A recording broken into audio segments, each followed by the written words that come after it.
Hey everyone, welcome back to your week ahead astrology breakdown. I'm Matthew Oliver from Stillwater Alchemy, and we are more than halfway done Gemini season. These days are clicking by. Did eclipse season even happen? Who knows? Honestly. With that being said, though, I've experienced this a lot in my one-on-one client sessions that a lot of people can feel like they're on the precipice or they have transmuted a lot of energy since the eclipses, and it's almost like they're about to break free or they know they're about to get to that next level, but there might still be a moment of self-doubt or they've been holding themselves back. And this is a really good week to show us all the fruits of our labor or how far our work has really gone.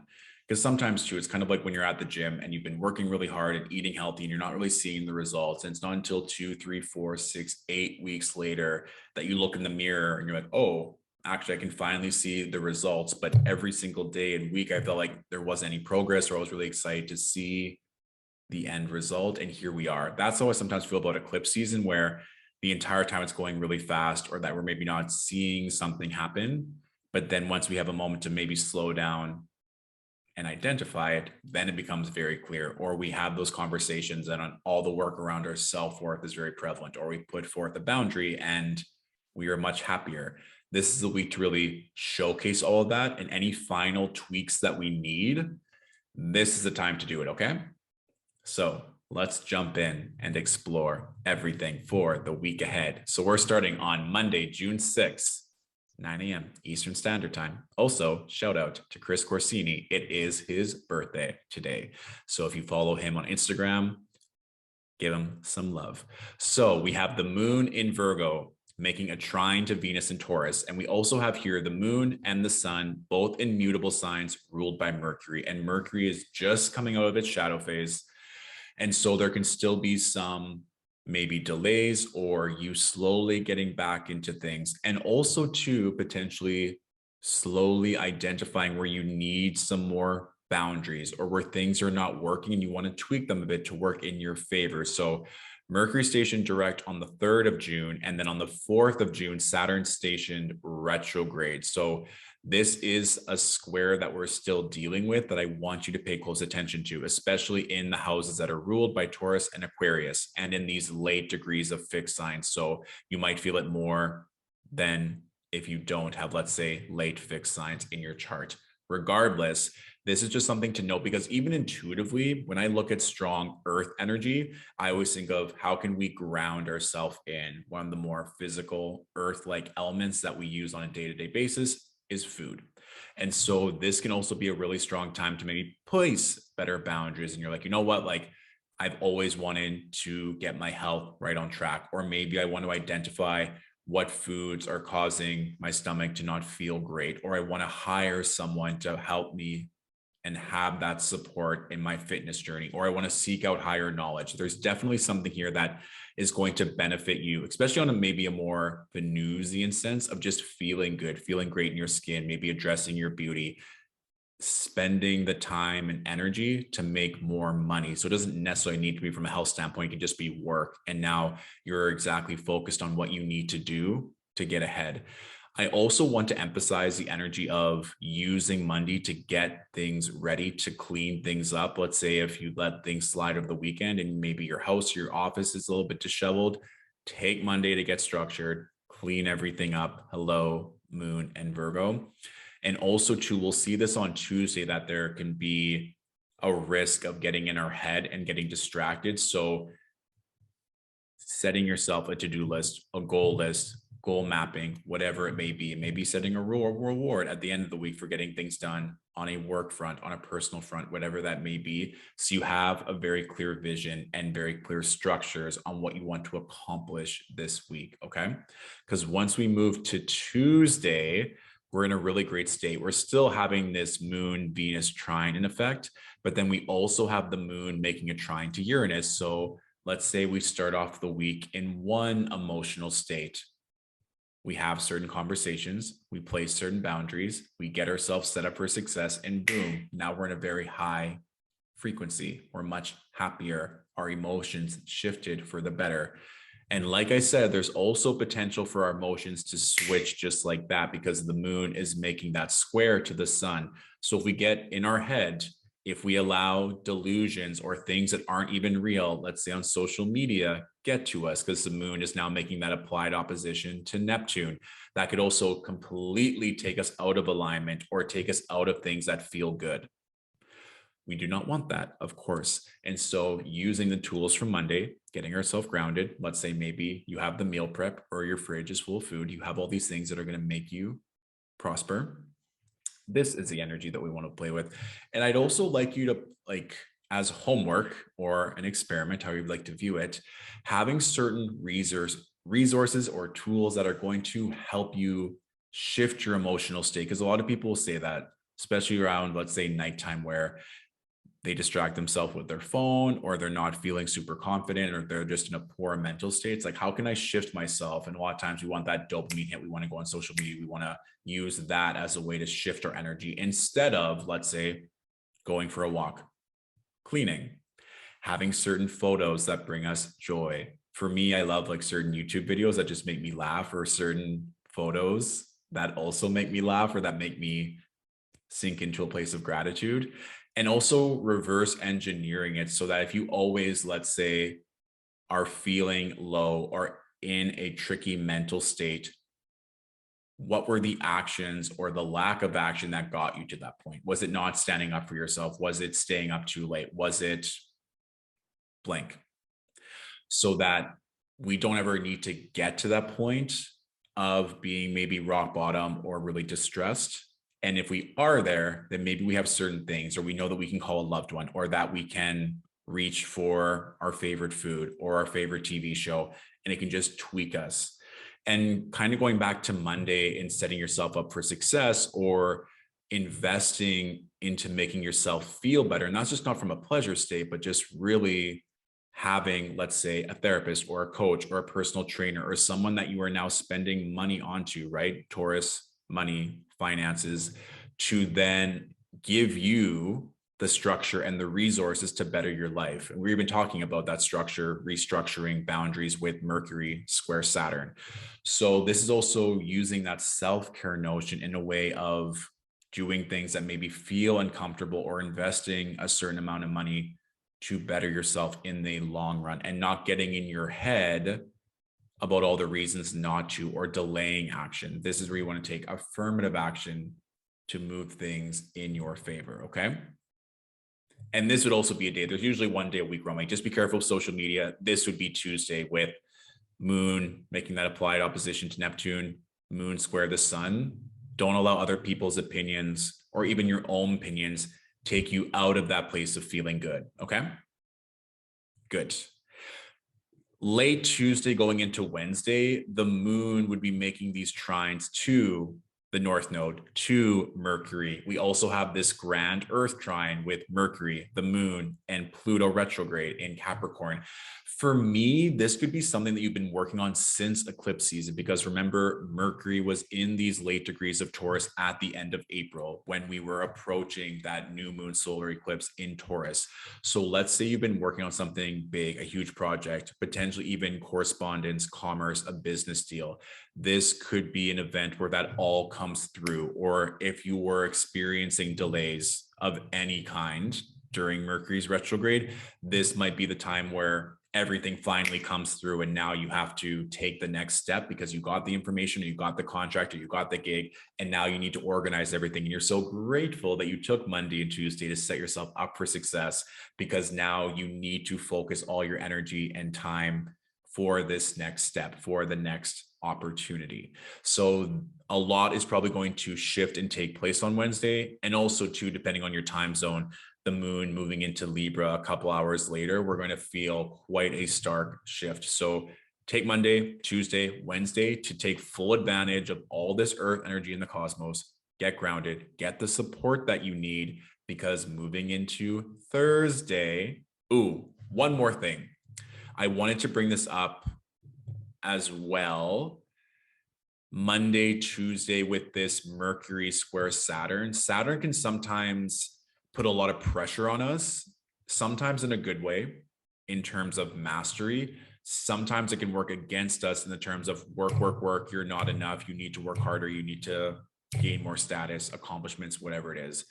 And we talked about how this Mars in Aries can be impatient or wants to get the results faster. So just be careful of that perfectionism or doing too much, or maybe even being too restrictive in a way. Let's say you want to focus on your diet and nutrition and you're just restricting so much, or you're getting this knowledge or opinions from other people.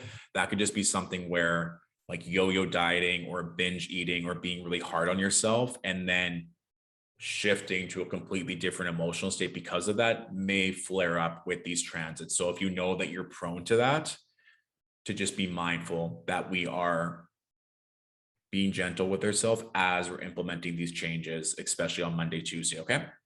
Wednesday, though, I do feel with this grand Earth trine, Moon in Virgo, Mercury, and North Node in Taurus, and Pluto in Capricorn, that we're in really good shape. Good news coming in on Wednesday, especially if you've been doing the work ever since eclipse season. And then also too, we had this Mercury Pluto trine also taking place when Mercury was retrograde in Taurus right before the Gemini new moon. So that's also something to think about, as well as where were you at the end of May. So where were you at the end of April? Where were you at the end of May? And where are you now as we're approaching mid-June, to really just kind of see the growth and the evolution in that part of your life, especially in the houses that are ruled by Taurus and Capricorn, because that Mercury Pluto trine has now taken place quite a few times, and that really becoming prevalent as we move throughout the week. Okay. Thursday, I literally have in my notes, things get spicy. Here's why. We're now within a 3-degree orb of Venus conjunct Uranus. This can go either way, good or bad, right? I'm kind of more optimistic with Venus in her home sign, also making a sextile-based aspect to Neptune and Pisces. And we also have the North Node here, right? So the last time that Venus was conjunct Uranus would have been April of 2021. And it happened in the sign of Taurus. So you can think back to April 2021 and see what happened, if there are any rapid change in Venusian topics in your life. Secondly, we're dealing with this Taurus house all throughout. Since January of this year, we experienced eclipses in Taurus and Scorpio. So this can also mean the Taurus part of your chart, there's going to be some kind of love or pleasure or money or opportunity that's very prevalent. Remember that Mercury station direct in Taurus on June 3rd. So there might have been clarity or even more answers around what is going to take place or what kind of Venusian change is about to occur. So we're going to talk about this more and more, but now that it's in a 3-degree orb, it's within prime activation. Second, the moon directly opposing Mars and Jupiter, but that especially that applied opposition with Mars. So that in conjunction with the moon making this trine to the sun in Gemini, for those of you in romantic relationships, there might be conversation, there might be curiosity, there might be wanting to explore passion and intimacy, right? We're talking Venus conjunct Uranus, we're talking moon opposing Mars, Mars in its home sign. And then we're also in Gemini season, which is mutable air, change, conversations. How can we switch things up? It doesn't have to be from a more intimate, passionate. It can just be, where are we in our relationship, or forming new relationships, or expanding relationships in love, family, work, all of the above. So just be open to this change. Maybe for some of you who are more fixed, change is not something you enjoy, and this might be very difficult for you to experience. For those of you who are maybe more mutable in nature, it's kind of like your friend, lover, family members finally now at least open to the conversation, or ready to have some fun, or ready to explore. This is one thing for everyone. Just be cautious of acting abrasively or without thinking or just on impulse alone, because there's still the moon in Libra. she still wants to have some kind of balance and some kind of respect, right? So we just talked about Mercury and Saturn, about boundaries. I think having these conversations to see where you are at or what you need, and that can even just be your relationship with yourself, and maybe the balance has been off between work and play or finances or relationships or whatever that is. And so there might be more of a pull towards one thing when you actually need to recalibrate. So this is just something that, by balancing our more Martian tendencies with what we need to feel safe in our relationships, can bring in this rapid change. This Venus-Uranus conjunction is also good for manifestation for those of you who are cultivating more love or intimacy or wealth or opportunity. And this is just getting clear on what that balance looks like between what you want immediately versus what's going to be best for the relationship, and seeing if they can go hand in hand, especially as we move to Friday, because then we have this grand air trine.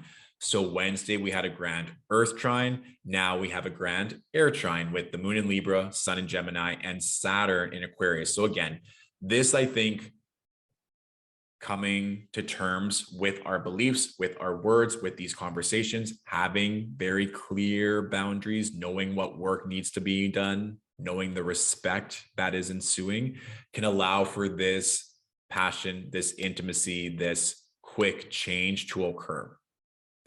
And so knowing what that is for you, whether it's more money coming in, more opportunity, more love, more pleasure, more fun, whatever that is, I think knowing exactly what you need to feel safe, secure, balanced, safety as well, of course, being a big Taurus energy of having the resources. And then Saturn is the discipline that we need to carry it through.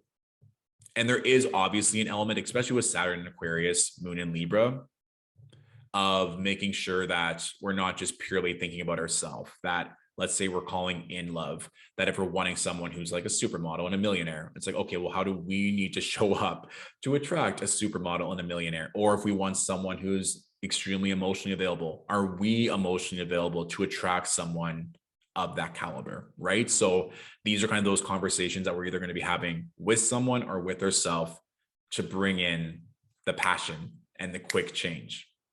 Now, if we have not been getting grounded, not been doing the work, and not having these conversations, then the weekend is going to be a little intense because the moon is in Scorpio. So please do the work. Please, please, please, especially this week, because then this will allow this moon transit to be a lot easier to navigate. Here's the thing.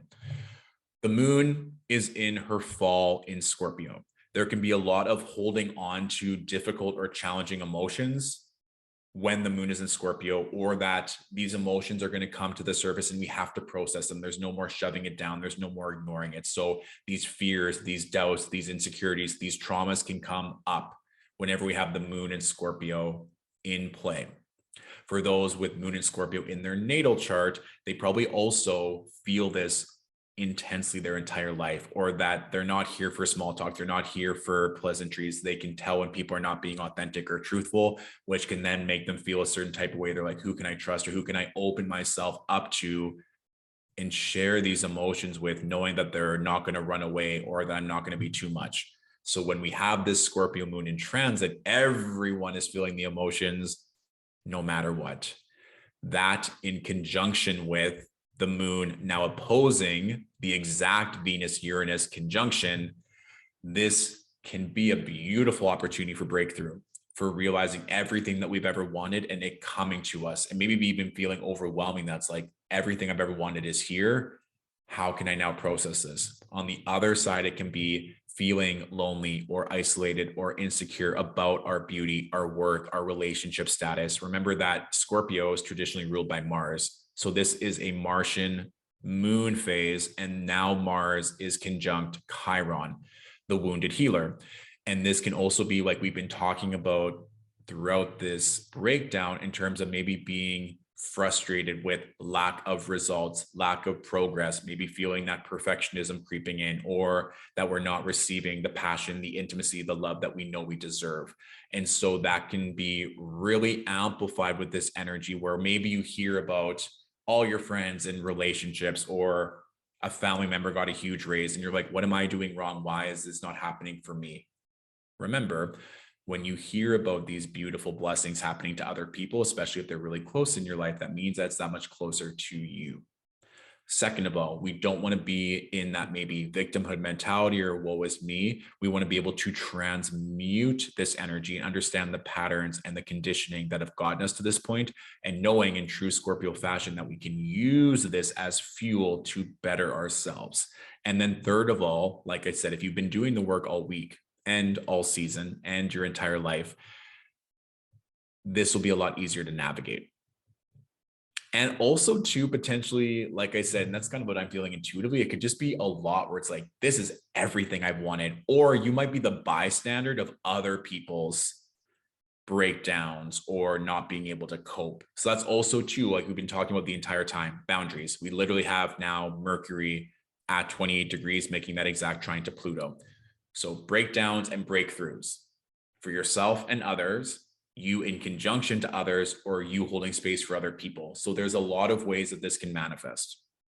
So that's why everything that's been leading up to this week is preparing you for this moment. I'm kind of excited though, low key, just because we do have the Venus-Uranus conjunction over this weekend. I will say though, if you have prominent fixed energy in your chart, just to be cautious, because everything's getting lit up. We have all this going on in Taurus, the moon in Scorpio, and Saturn in Aquarius.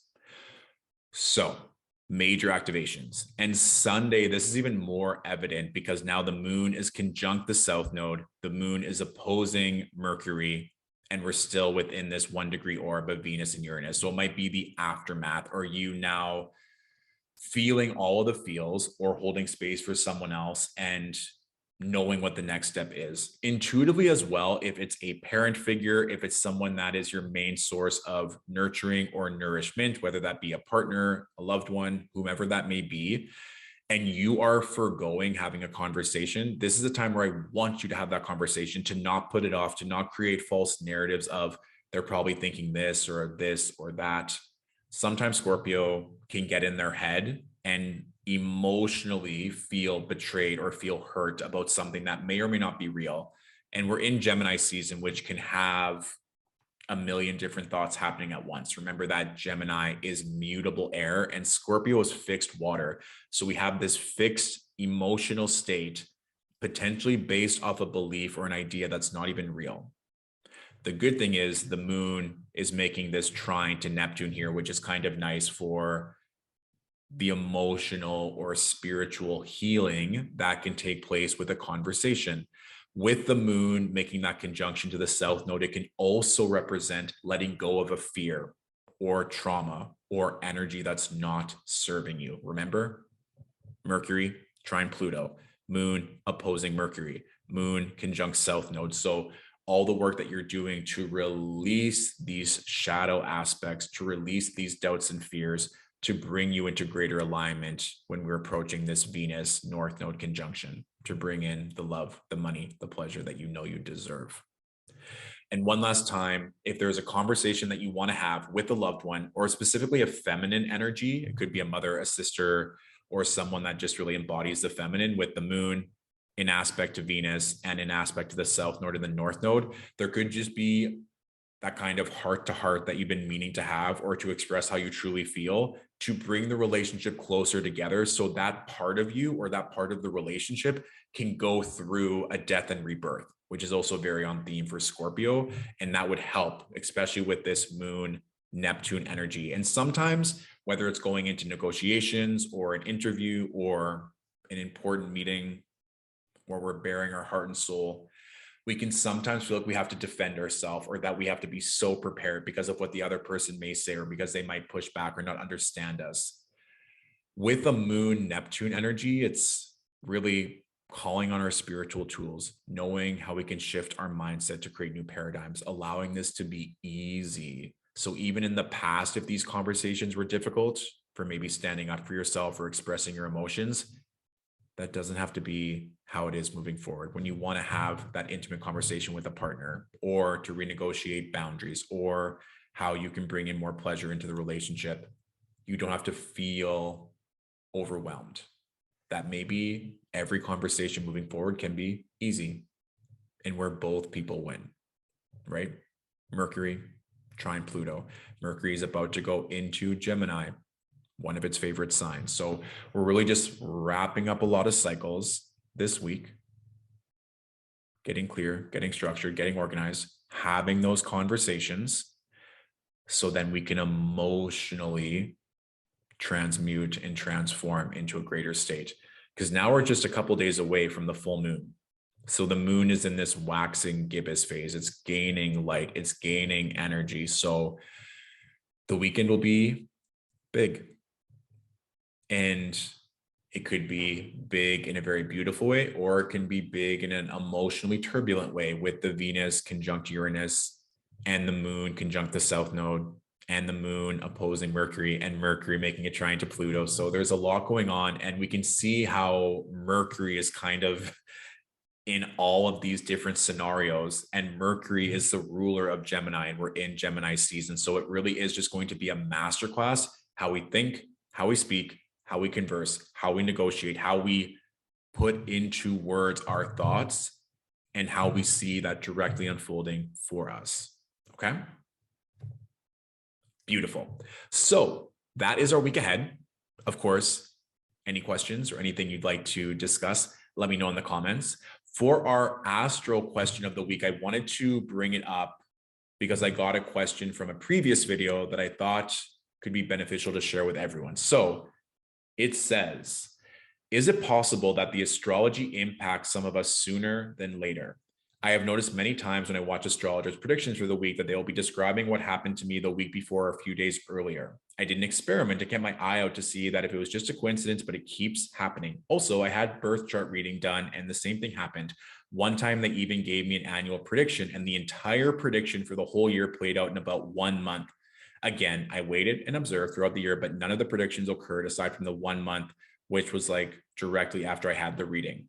Any more info would be appreciated. So starting at being able to feel transits before they happen. Of course, what are we doing right now? I'm looking at the transits. I'm also using my intuition. I'm thinking how things could unfold. Also me feeling or experiencing things before they've happened, being a light worker, being psychic, having a strong intuition. That's definitely happened many times. I also talk about this in the lunar workshops, the new moon and the full moon, how sometimes you feel the emotional intensity or the breakthroughs before they even happen.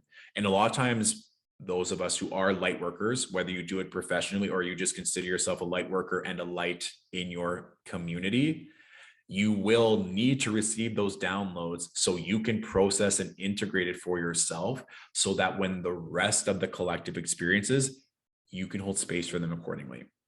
From an astrological point of view, I often notice people with strong 8th house, 9th house, and 12th house placements really do have that tie with these esoteric themes or strong psychic abilities. We find divination in the 9th house. We find esoteric, occult, taboo tools in the 8th. And then we find that kind of spiritual realm, or the veils being very thin, in the 12th, kind of like the dream realm, or really mastering the spiritual realm. So especially if you have strong 8th and 12th house placements, or let's say the ruler of the 8th is a luminary, or connection between the 8th and the 12th, because those make trines, even a connection between the 9th and the 12th, that makes a square, which is still going to bring it into a major aspect, right?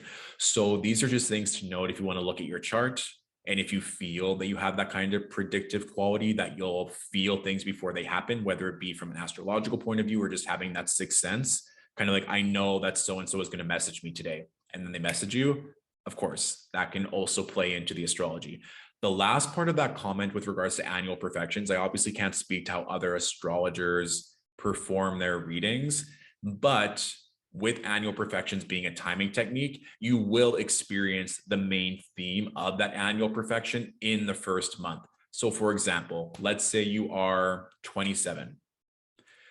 27 is a 4th house annual perfection.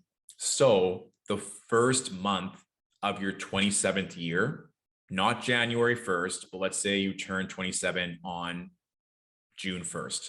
So between June 1st and July 1st, major 4th house themes will probably come to light. So around home and family and dwelling and maybe immigration, family secrets, all of those themes, or potentially one in particular, will manifest. However, depending on the astrologer and how they learned annual perfections, you can literally go month by month to see how themes of that fourth house are likely to unfold. And then furthermore, looking at the Time Lord and how it's transiting through the chart in that 12-month period for more insight, and then track the Time Lord with your natal Time Lord. So that's a whole other conversation around your perfections. And like I said, I can't speak to the astrologer, but in this specific question, let's say if you're doing a natal chart reading with an astrologer, get very clear on what you actually want to get out of the reading, period. This is also kind of like a 2-in-1 question in terms of what you should maybe ask an astrologer to make sure you get the most out of your time with them. So first of all, make sure you actually like the astrologer, how they disseminate information, how they explain things, so that you actually know how they're going to relay information, to see if it's like a language that you connect with or an energy that you vibe with.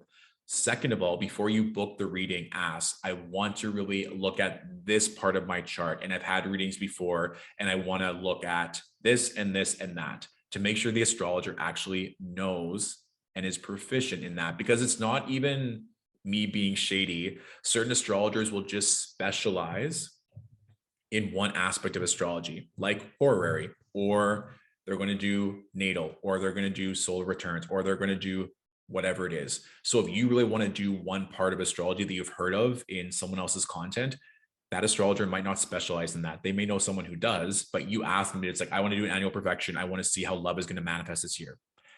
If they're not proficient in annual perfections, they're probably not going to be the right astrologer to hire. But sometimes they won't say that. So you need to do a little bit of homework to make sure that you're aligned with the right astrologer. And that goes with anyone, right? Like if you were hiring a construction service, or if you were hiring a doctor, or anyone, you want to make sure that their specialty and their energy aligns with you, so that you might not feel frustrated or that you don't get what you want out of this service. Okay.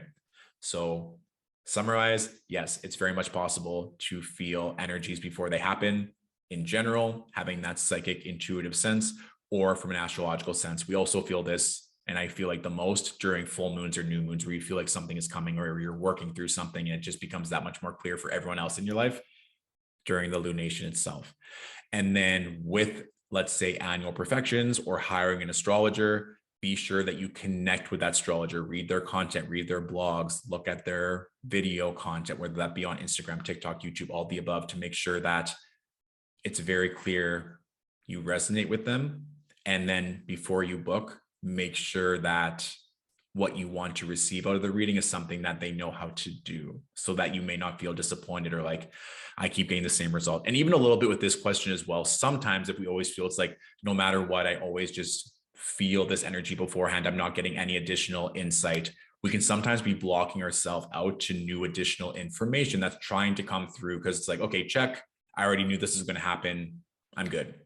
I'm not saying that this individual means that, but I think sometimes we can close ourselves off to additional magic because we've met the quota, or we've done what we set out to do, instead of being like, okay, I accomplished this, or I experienced that, but how else can I dive deeper into this part of my life? Or even from a natal chart view, I think any astrologer who has it as a devotion or is working full time will always be learning more and more about their chart, because there's always more to learn, even just from looking at it from its static natal chart point of view, and then also in conjunction with the transits. Like all the time, I'll look back at certain things. I'm like, of course that happened, but you can never know for sure how certain transits are going to manifest in conjunction with your chart, which is why I love it, because I never get bored. My Aries moon is very happy that there is always things to dissect and explore and disseminate, especially with all of you. So thank you so much for watching. Let me know if that resonated with the Astro question of the week, or if there's any follow-up questions around that topic, around psychic prowess, seeing into the future, how you can grow with that, or any other general questions. Let me know if there's any fun Venus-Uranus conjunction stories that come into the mix. Otherwise, I'll see you soon, and we'll talk more about that full moon in Sagittarius next week, okay? Bye for now.